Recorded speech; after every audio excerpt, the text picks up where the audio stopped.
안녕하세요. 원리통계학 1장 파이썬 알아보기 강의를 맡게 된 이현지입니다.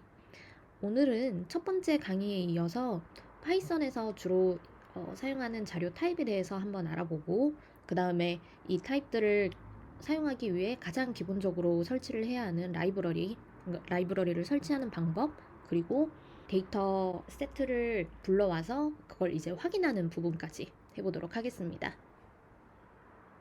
자, 우선 아나콘다를 실행시켜 줍니다.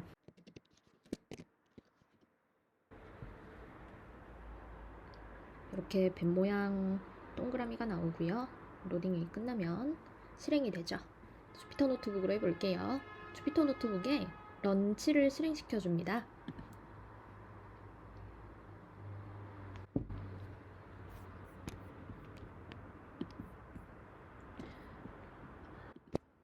네, 그러면 이렇게 앞에서 한번 보여드렸던 것처럼 본인이 기본으로 설정해둔 인터넷 브라우저를 통해서 주피터 노트북이 실행되는 모습을 볼 수 있습니다.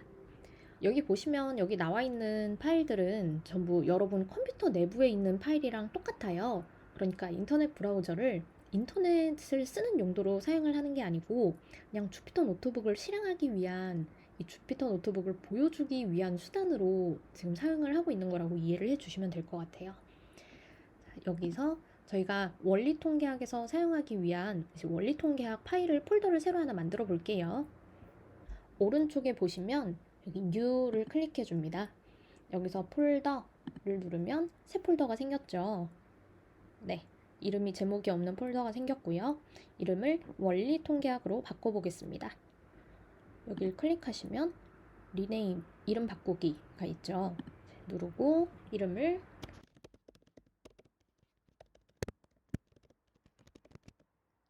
원리통계 파이썬 이렇게 바꿔볼게요. 자, 그럼 이제 원리통계학이라는 폴더가 새로 생겼죠. 자, 그러면 원리통계학의 폴더에다가 오늘 수업에 사용할 파이썬 파일을 새로 한번 만들어 볼게요. 오른쪽에서 New를 클릭해 주시고 파이썬 파일을 만들어 보겠습니다. 그럼 이제 새 파일이 열려요. 왼쪽 상단을 보시면 여기 주피터라고 적혀 있죠. 이게 주피터 노트북이라는 뜻이고요. 그리고 오른쪽은 파일 이름입니다. 자동으로 지금 뭐 그냥 임의로 설정이 되어 있는 것 같은데 이걸 또 한번 바꿔볼게요. 이거를 그냥 클릭해 주시면 돼요. 여기를. 그리고 원하는 이름을 적어줍니다. 적고 확인 누르면 파일 이름이 바뀐 걸 볼 수 있고요. 이것은 언제 수정이 됐는지, 제가 방금 몇 초 전에 제목을 수정을 해서 여기 지금 라스트 체크 포인트가 몇 초 전이라고 적혀 있고요. 이게 아직 저장이 안 됐어요. 보통 자동으로 저장이 되니까 크게 걱정하지 않으셔도 됩니다. 저장은 여기 저장 버튼을 누르면 우리가 여기에 앞으로 입력할 내용들이 저장이 되고요. 그리고 오른쪽에 보시면 이게 파이썬 마크예요. 파이썬은 이제 뱀 모양 마크를 사용하는데, 뭐 이게 뱀처럼 안 보일 수도 있지만 뱀이에요. 나중에 파이썬이 아니고 다른 언어도 주피터 노트북에서 사용하실 수가 있어요. 그리고 그거를 여기서 바꿀 수가 있는데, 뭐 지금은 우리 교재에서는 파이썬만 사용하기 때문에 일단 이 부분은 넘어가도록 할게요. 자, 그러면 여기 앞에 보이는 입력창을 저희가 보통 셀이라고 부릅니다. 이 셀은 여러 개를 만들 수가 있어요. 여러분들이 커서를 바깥에 놓고 클릭을 한번 하면 이게 이제 파란색으로 바뀌게 됩니다. 뭐 지금 바로 파란색인 사람이 있을 수도 있고요. 마우스를 안에 놓고 클릭을 하면 이게 초록색으로 바뀌죠. 그러면 이 셀이 클릭이 되었다는 뜻이에요. 자, 여기서 셀을 추가하기 위해서 왼쪽 위 파일 아래에 있는 플러스 모양 버튼을 눌러보겠습니다. 그러면 이렇게 셀이 여러 개가 생기죠. 이 셀은 여러분들이 코드를 입력하고 실행 버튼을 누르면 셀 단위로 실행이 됩니다. 예를 들면 이런 거예요. A에다가 14라는 변수를 입력하고요. A를 보기 위해서 이렇게 지금 타이핑을 하고 컨트롤 엔터를 눌러볼게요. 자, 그러면 제가 A에 14를 입력했다는 뜻이고요. 이 밑에 있는 A는 내가 입력한 14를 한번 보겠다라는 뜻이에요. 그러면 out은 결과고요. 결과에 14가 나오죠. 그런데 제가 셀을 A는 14랑 A를 다르게 한번 입력을 해볼게요. 셀을 바꿔가지고 자, 두 번째 셀을 실행을 해봅니다. 자, 이렇게 실행을 했을 때 A는 14가 실행이 됐는데 A가 안 나오죠. 왜냐하면 이 두 번째 셀에서는 제가 A를 따로 보기 위해서 이렇게 A 입력을 하지 않았기 때문이에요. 그러니까 무슨 얘기냐면 이게 셀 단위로 돌아가요. 실행을 했을 때. 그래서 첫 번째 셀에서는 A는 14와 A를 한 셀에 입력해서 돌렸기 때문에 이 두 가지 코드가 한꺼번에 돌아가는 거고요. 두 번째에서는 A는 14만 입력했기 때문에 이것만 돌아갔고, 세 번째 A 셀을 실행을 해보면 네, 이 A만 보는 이 코드가 따로 돌아갑니다. 그러니까 이 셀은 저희가 코드를 실행시키기 위한 최소 단위라고 생각을 해주시면 될 것 같아요. 이 셀을 어떻게 나누는지에 따라서 여러분들 코드를 돌리는 편의성이 굉장히 많이 달라져요. 이거는 쓰면서 익혀보시면 될 것 같고요. 지금부터는 뭘 할 거냐면 저희가 파이썬에서 어떤 통계적 분석을 하기 위해서 가장 기본적으로 필요한 라이브러리를 한 4개 정도 불러와 보겠습니다. 보통 라이브러리를 불러올 때는 import라는 함수를 사용합니다. 저희 교재에 보시면 주로 4가지 라이브러리를 이제 앞으로 사용할 거라고 나와 있는데요. 자, 이런 식으로 라이브러리를 불러오시면 돼요. numpy라는 라이브러리를 불러올 거다라고 하면 import numpy라고 입력을 해주시면 되고, 이 numpy를 불러오면서 이거를 앞으로 줄여가지고 축약어로 np라고 앞으로 이 코드 내에서 사용을 하겠다. 앞으로 이 파이썬 파일 내에서는 numpy라는 함수 라이브러리를 np로 줄여서 사용하겠다 라는 뜻이에요. 이렇게 입력을 하고 실행시켜 보겠습니다. 실행을 할 때는 여기 위에 있는 화살표 run 이거를 눌러주셔도 되고요. 아니면 컨트롤 엔터 버튼을 누르셔도 됩니다. 자, 그러면 이렇게 실행이 됐고요. 지금 numpy가 불러와진 상태예요. 밑에 아무것도 안 뜨면 잘 불러와진 겁니다. 자, 그러면은 판다스라는 라이브러리도 같이 불러와 볼게요. 교재를 보시면 이 교재에서 앞으로 이 원리 통계학 이 강의 내에서 주로 사용할 함수가 총 4개가 나오는데요. 첫 번째가 numpy, 두 번째가 판다스, 이거는 pd로 불러올게요. 지금 제가 사용하고 있는 축약어들 np, pd 이런 애들은 거의 통상적으로 가장 일반적으로 사용되는 축약어들이에요. 그래서 여러분들이 어디 구글링 검색을 하시거나 그렇게 파이썬 코드를 보시면 전부 다 numpy는 np로 쓰고 있고 판다스는 pd로 쓰고 있어요. 그래서 여러분들이 여러분만의 축약어를 사용하시는 방법도 있겠지만 저는 가급적이면 이 가장 관용적으로 많이 쓰는 축약어를 따르시는 거를 저는 추천을 드리고 있어요. 세 번째로 매트폴립이라는 라이브러리인데요. 이 매트폴립이라는 라이브러리 내에서도 파인플롯이라는 기능만 따로 별개로 가지고 올 거예요. 자, 이럴 때는 어떻게 쓰면 되냐면 from 매트폴립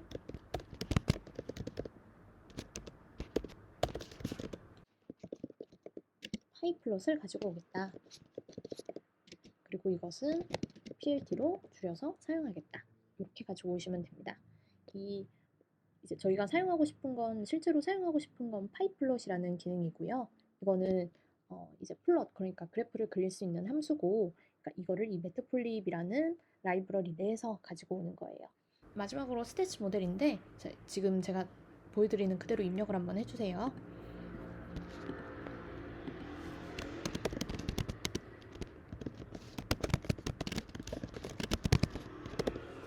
이런 식으로 가지고 오시면 됩니다. 또 scipy stats라는 모듈에서 샤피로라는 함수만 따로 가지고 오겠다라는 뜻이고, 이대로 또 실행을 해볼게요. 컨트롤 엔터. 오타가 났네요.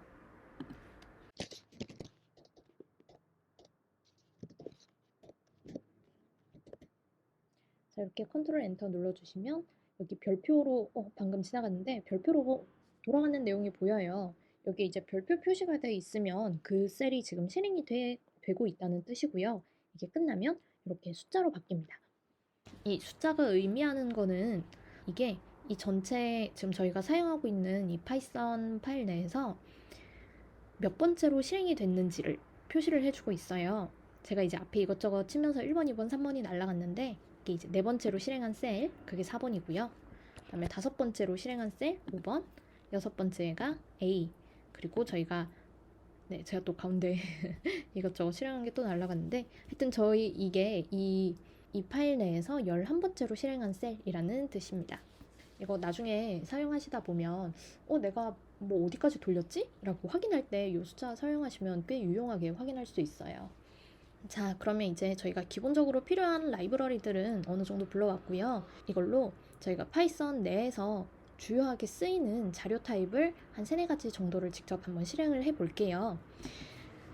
자, 마우스 커서를 밖으로 빼서 한번 클릭을 해주거나, 아니면 이제 초록색이 뜨면 이게 실행으로, 이 셀이 지금 실행으로 잡혀 있는 거라고 말씀드렸죠. 이대로 ESC 키를 눌러주면 이제 파란색으로 빠집니다. 그러니까 지금 실행이 이 안에 잡혀 있는 게 아니고 이 바깥으로 빠져 있는 상태예요.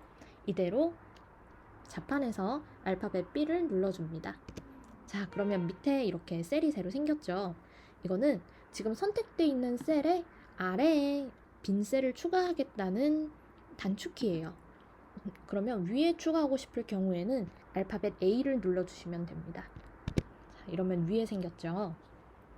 자, 다시 하나 잡고, 그럼 지금부터는 파이썬에서 가장 자주 사용되는 4가지 자료 유형에 대해서 한번 알아볼게요. 그 전에 이거 화면을 조금 하얀색으로 바꿔놓고 할게요. 이게 왜냐하면 여러분들이 쓰시는 화면이 이 화면이 더 지금 여러분들 상태랑 더 맞을 것 같아서 이대로 한번 해볼게요.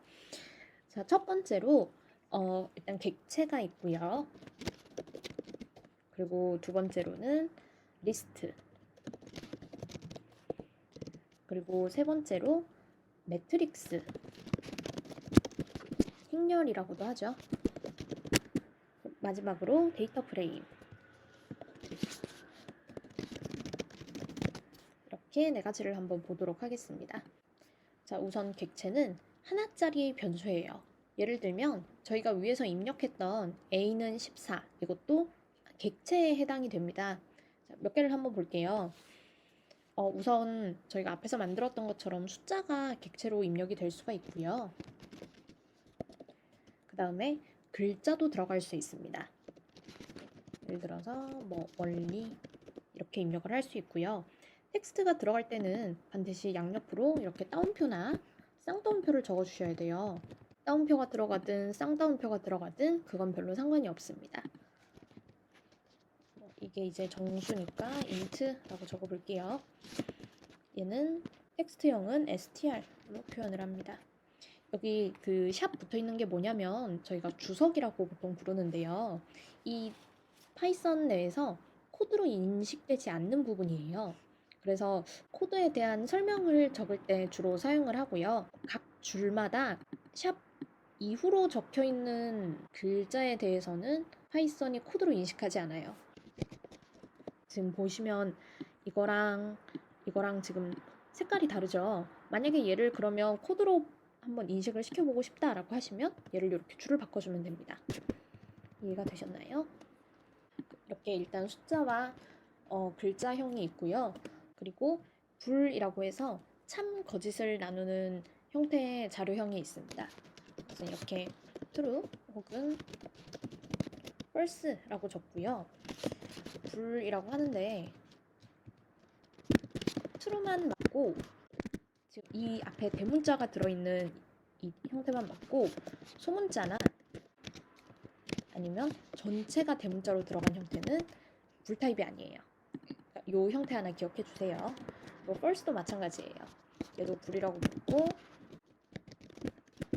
앞이 대문자로 들어간 것만 맞고 false나 아니면 대문자 전체가 대문자인 경우는 해당되지 않습니다. 자, 그리고 저희가 앞에 여기 이 숫자는 지금 정수 형태로 들어가 있고요. 이거 말고 이제 소수점이 붙는 실수 형태도 넣을 수가 있어요. 그거는 뭐 예를 들면 14.2 이런 식으로, 이거는 플로트라고 부릅니다. 복소수도 넣을 수가 있는데요. 복소수의 경우에는 J를 사용을 합니다. 예를 들면 14 플러스 2J 이런 식으로 사용을 해줍니다. 이거는 컴플렉스라고 부르고요. 또 그리고 중요한 객체 타입은 넌 타입이라는 게 있어요.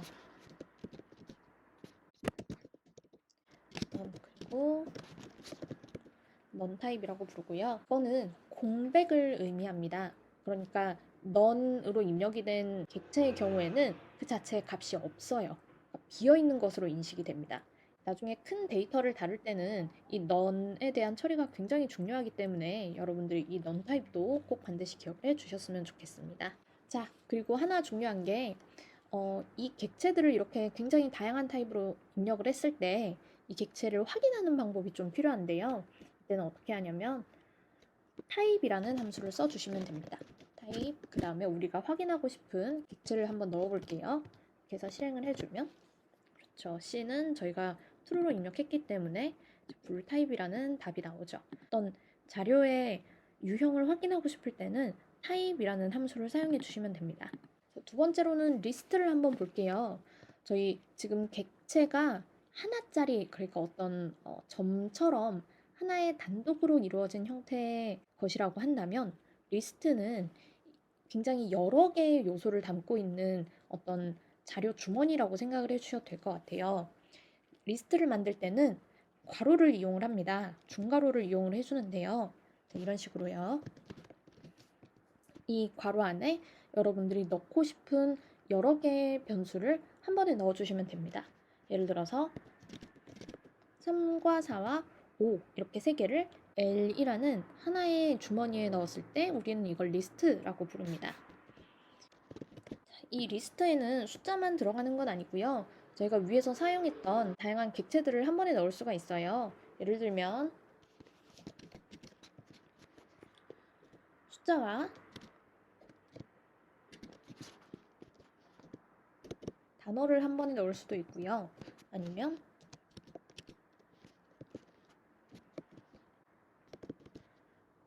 이제 불 타입으로 이루어진 이런 리스트를 생성할 수도 있습니다.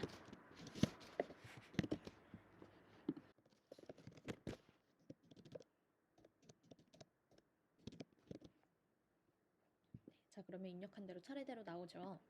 이제 여러분 하나 재밌는 부분은 뭐냐면 리스트에 저희가 앞에서 생성한 객체를 넣을 수도 있어요.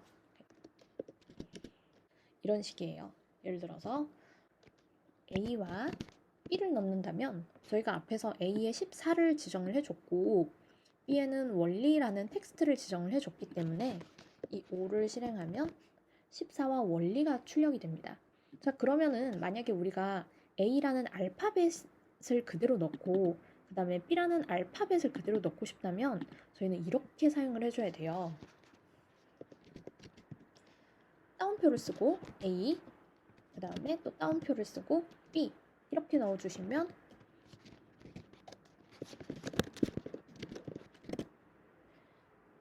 아까와는 조금 다르게 출력이 됐죠. 저희가 여기에는 A라는 텍스트를 지정을 해줬고 따옴표를 씌워서요. 그 다음에 B라는 따옴표를 씌운 텍스트를 넣어줬기 때문에 이 P에 대해서는 A와 B가 출력이 됩니다. 이 내용을 반드시 기억을 해주셔야 돼요. 자, 그리고 이 프린트 함수에 대해서 한번 알려드릴게요.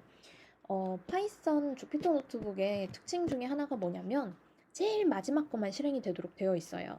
그래서 제일 마지막 결과만 출력이 되도록 되어 있어요. 그래서 어떻게 나오냐면 저희가 이제 리스트를 여러 개를 만들었어도 lmnop를 다 실행을 시키면 p만 뜹니다.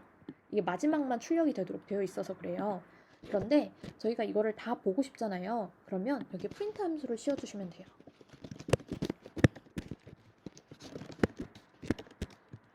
자, 많으니까 두 개만 할게요. 보시면 프린트로 이제 씌워진 함수는 결과가 뜨죠. 그런데 이제 하나하나 씌우기가 귀찮으니까 뭐 이런 식으로 보통 하는 편이에요. 프린트 하나에다가 다 넣어서 결과를 이런 식으로 보는 편입니다. 이거 하나 기억해 주시면 굉장히 쓸모 있어요. 자, 세 번째는 매트릭스인데요. 여러분들 중학교 때 배웠던 행렬 형태를 저희가 매트릭스라고 부르고요. 파이썬에서도 그대로 그 매트릭스 형태 그대로 사용이 됩니다. 행과 열을 가지고 있는 자료 유형이라고 생각을 해주시면 될 것 같아요. 보시면 이제 객체는 하나의 점이라고 제가 아까 얘기를 잠깐 드렸었고 리스트가 일종의 좀 선같이 하나로 늘어져 있는 느낌이 있죠. 매트릭스는 하나의 면 형태라고 이해를 해주시면 될 것 같아요. 행렬을 만들기 위해서는 저희가 위에서 임포트했던 라이브러리 중에 numpy를 사용을 할 거예요. 자, 어떻게 하면 되냐면 우선 만들고 싶은 형태의 매트릭스를 한번 생각을 해봅시다. 저는 이런 형태로 만들고 싶어요. 3행 2열짜리로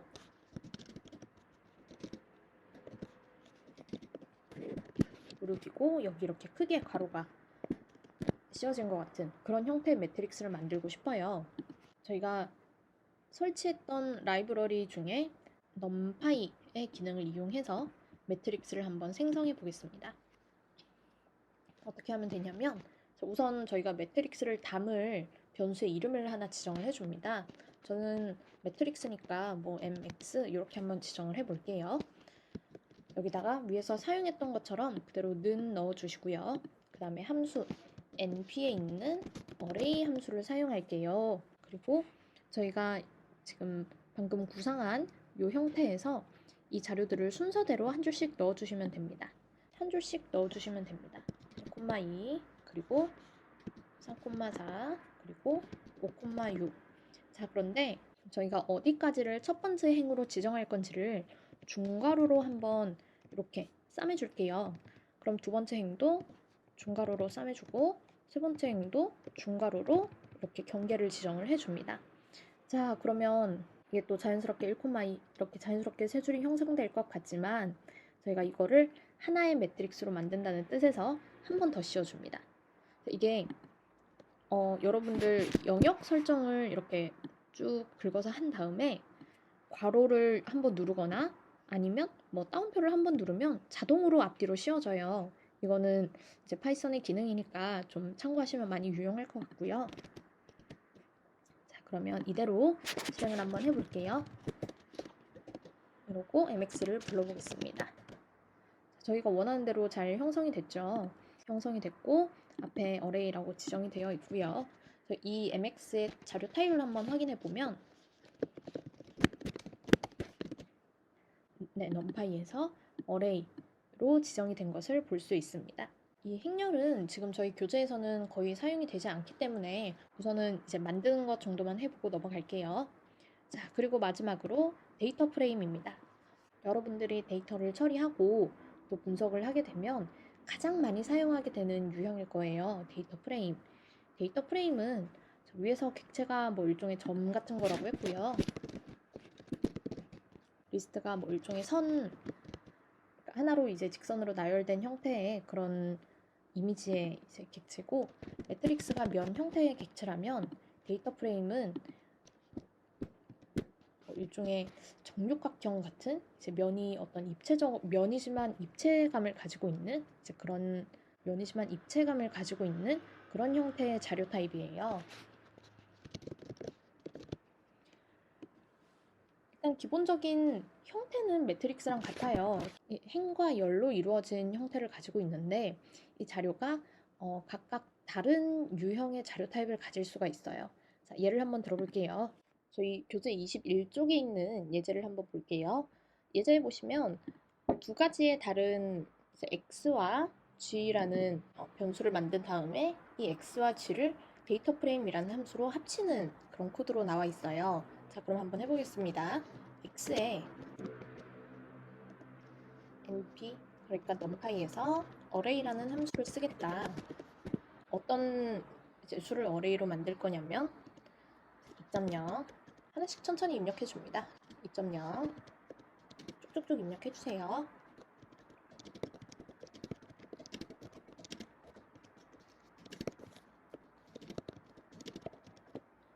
자, 이렇게 들어가면 아까 위에서 매트리스 만들었던 내용이랑 똑같죠. 그런데 여기는 지금 행이 3개로 구분이 되어 있다면 여기 있는 x는 행이 하나짜리인 행렬이 나오도록 되어 있어요.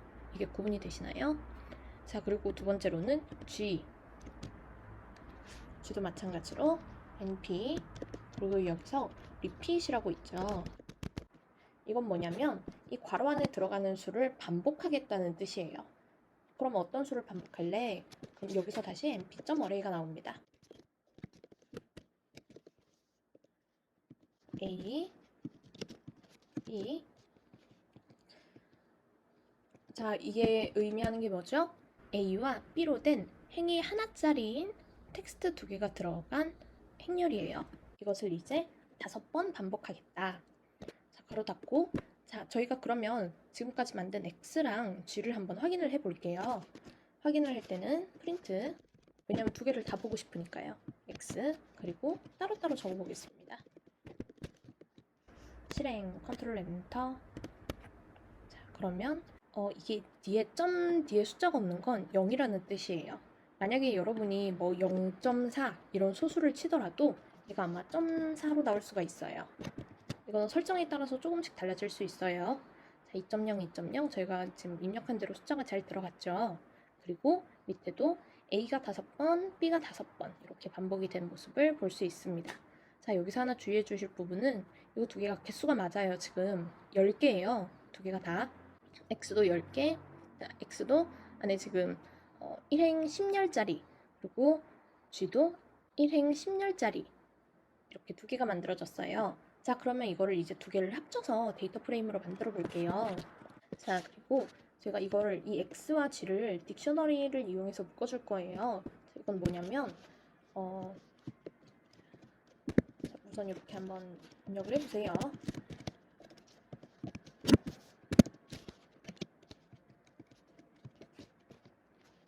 이거는 딕셔너리라고 하는 객체 타입이에요.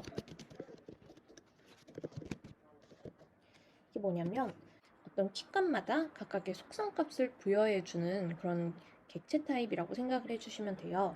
어떤 거냐면 예를 들어서 자, 형태는 키와 밸류 각각 대응합니다. 그리고 키, 2번째 키와 자, 이런 식으로 쭉쭉쭉 여러 개 입력해 주시면 되고요. 키 부분에는 변하지 않는 값이 들어오고 밸류에는 변하는 값이 들어와요. 그러니까 이런 식이에요. 예를 들면은 저희가 전화번호부를 입력한다고 할 때 이름에는 뭐 홍길동이라는 사람이 들어올 테고 그다음에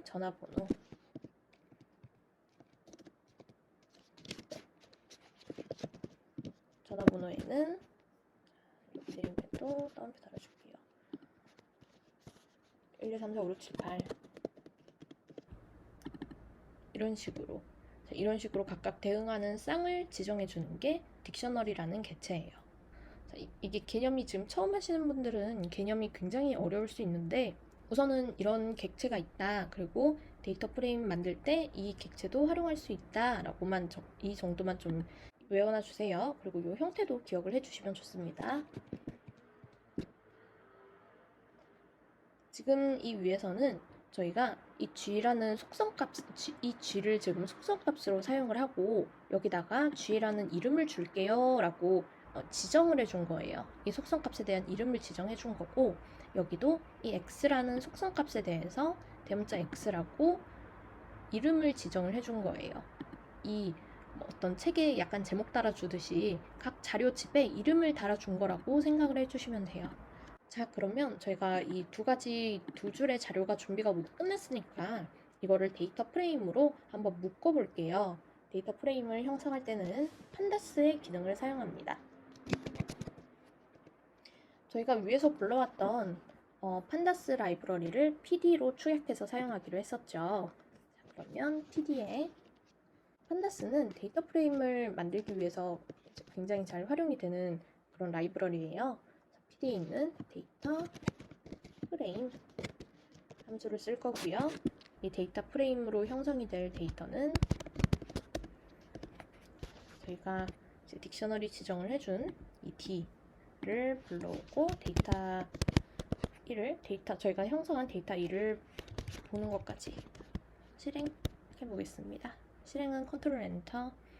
자, 보시면 이게 저희가 흔히 보던 엑셀 같은 느낌으로 이제 표가 형성이 됐죠. 이걸 데이터 프레임이라고 부릅니다. 그럼 이거랑 행렬이랑 무슨 차이가 있나요? 라고 한다면 행렬은 안에 한 가지 자료 타입밖에 들어갈 수가 없어요.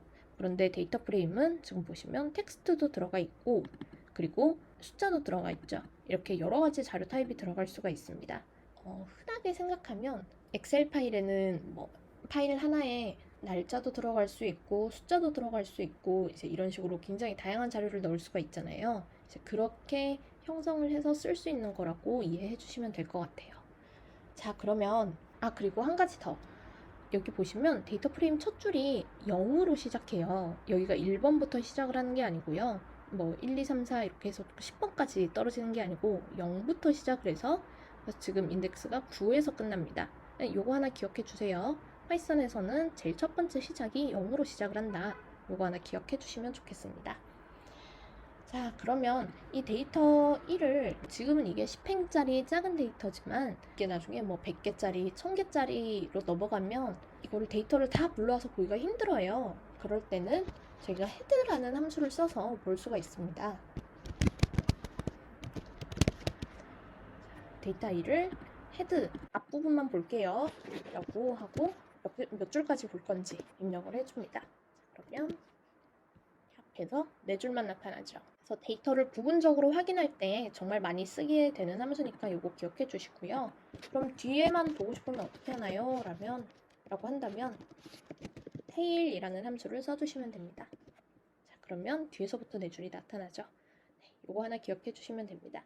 그리고 정말 마지막으로 데이터 파일을 불러오는 걸 한번 해볼게요. 굉장히 쉽습니다.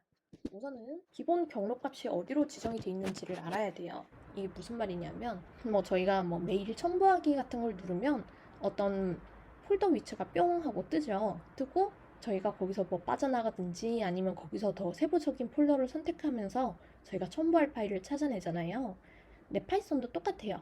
이제 파이썬도 제일 처음에 어떤 폴더가 지정이 돼 있고 여기서 저희가 빠져나가든지 아니면 좀 더 세부적으로 파일을 찾아 들어가서 제가 불러오고 싶은 파일을 찾아야 됩니다.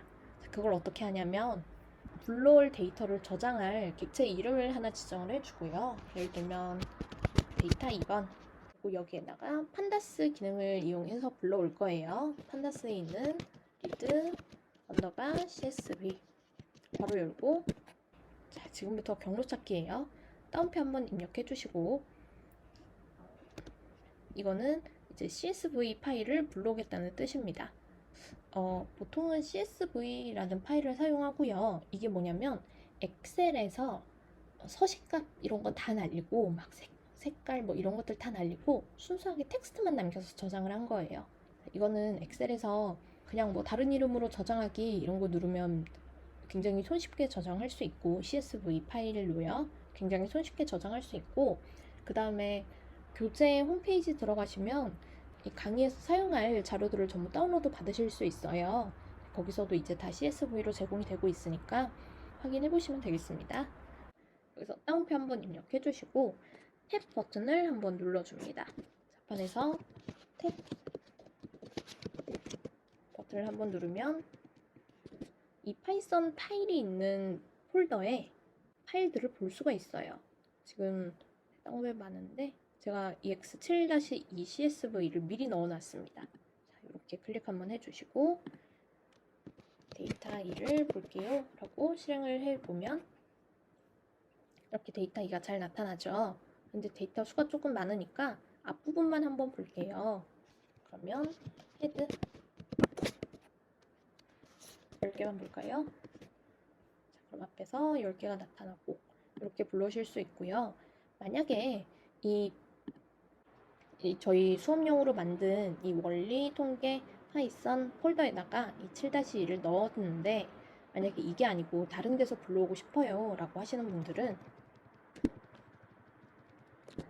슬래시를 한번 쳐주시고요. 여기서 여기서 쭉쭉쭉 들어가시면 됩니다. 매번 탭도 누르고 여기서 이제 파일을 찾으셔도 되고요. 아니면 저 같은 경우에는 여기에 있는 원리 통계 폴더 들어가서 이제 ex 예제 7-2번 예제 파일 이렇게 가지고 오셔도 됩니다. 자, 요거는 연습 한번 직접 해보시면 좋을 것 같아요. 그리고 불러오면 마찬가지로 똑같이 불러와지죠. 오늘은 라이브러리 불러오는 거 그리고 객체 타입에 대해서도 배웠고 리스트와 매트릭스 그리고 데이터 프레임 생성하는 내용도 오늘 공부를 했고요. 그리고 데이터 프레임을 외부에서 불러오는 방법까지 한번 해봤습니다. 이 정도면 여러분들이 이 뒤에 나오는 내용들을 따라올 수 있을 정도의 아주 기본적인 내용들은 갖췄다고 생각하고요. 한번 연습해 보시면서 이제 교재에 있는 코드도 한번 따라해 보시면 좋겠습니다. 수고하셨습니다.